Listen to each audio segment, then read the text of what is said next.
Et c'est ce qui, selon toute vraisemblance, ressemble à un atterrissage en douceur. Aux États-Unis, et contre toute attente, le produit intérieur brut a augmenté de 3,3% en rythme annualisé au quatrième trimestre 2023, selon un rapport publié hier par le département américain du commerce. Et sur l'ensemble de l'exercice 2023, l'économie américaine a cru de 3,1%. Cette performance s'explique par un marché du travail résilient qui a soutenu les fortes dépenses de consommation des ménages.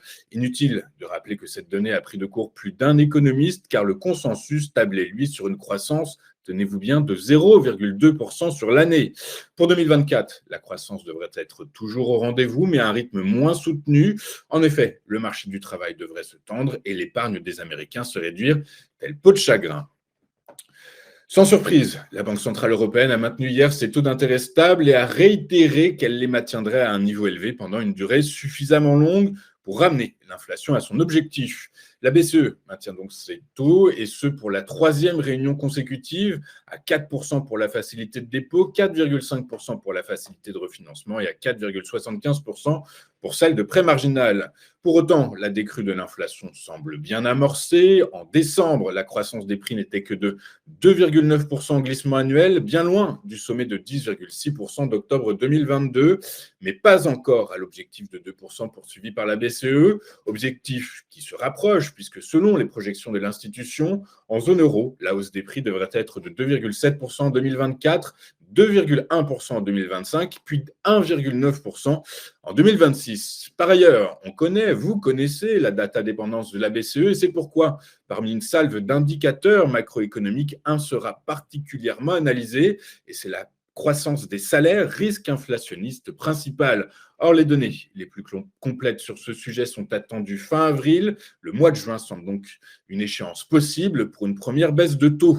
Les gardiens de l'euro surveillent également de près les tensions inflationnistes qui pourraient naître du conflit au Proche-Orient ou bien de l'impact des tensions en mer Rouge. Toujours est-il qu'à l'issue de cette réunion de politique monétaire, le marché mise sur une baisse de 150 points de base en 2024, soit 5 mesures, la première étant attendue pour avril ou juin.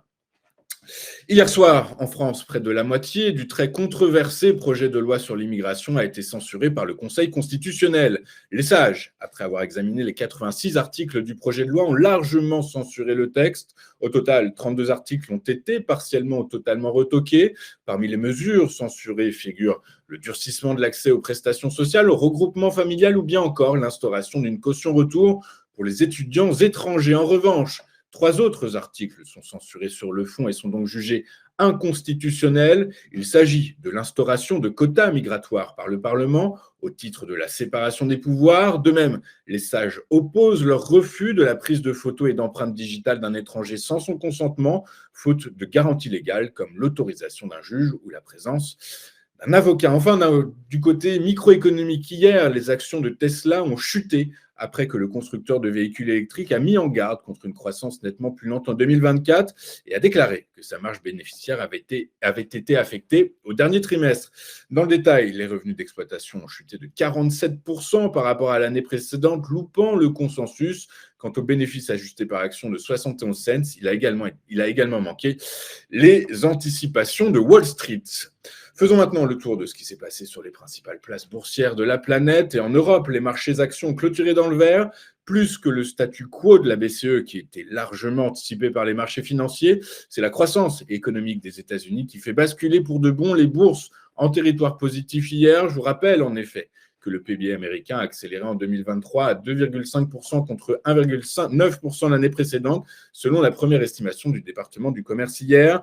À Paris, le CAC 40 a donc terminé en hausse de 0,11% à 7 464 points. Le FTSE a symboliquement gagné 0,03% à 7 529 points. Quant au DAX, il a pris 0,1% à 16 906 points.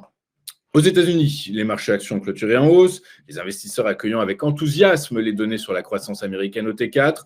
Je vous rappelle que la croissance a été forte, les employeurs ont créé près d'un demi-million d'emplois et l'inflation est revenue à un taux annualisé de 1,7%, en dessous donc de l'objectif de 2% de la Fed. Le Dow Jones, dans cet environnement, a pris 0,64% à 38 049 points. Le S&P 500 a gagné 0,53% à 4 894 points. Le Nasdaq Composite s'est lui étoffé de 0,18% à 15 510 points.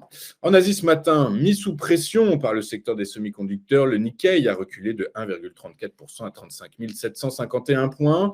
En France, alors que le SBF 120 a pris 0,11%, Fusion Group, ex-SES Imagotag, s'est distingué à la hausse après le bond de son titre de 6,64% à 135 euros.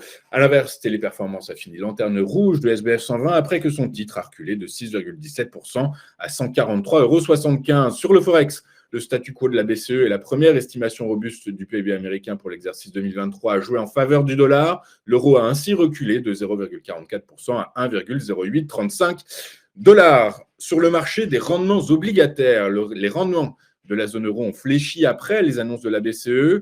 Ainsi, le Bund à 2 ans, le plus sensible à l'évolution des taux directeurs, après la publication du communiqué de presse de la BCE, a perdu 10 points de base à 2,613%, alors que le rendement de celui à 10 ans a reculé, lui, de 4,5 points de base. Aux États-Unis, à l'heure de la clôture en Europe, les rendements du Treasury à 10 ans perdait environ 3 points de base à 4,1% et celui à 2 ans cédait plus de 4 points de base à 4,3%. Enfin, sur le marché du pétrole, le plan de relance en Chine et la perspective de croissance de l'économie américaine pour l'exercice 2024 ont soutenu les cours hier. Le prix du baril de Brent de la mer du Nord pour livraison mars a ainsi pris 2,98% à 82,43 $, ce qui constitue par ailleurs un sommet jamais atteint depuis fin novembre dernier. Quant au baril de WTI pour livraison le même mois, il a gagné 3,02% à 77,36 $, également un plus haut de presque 7 semaines.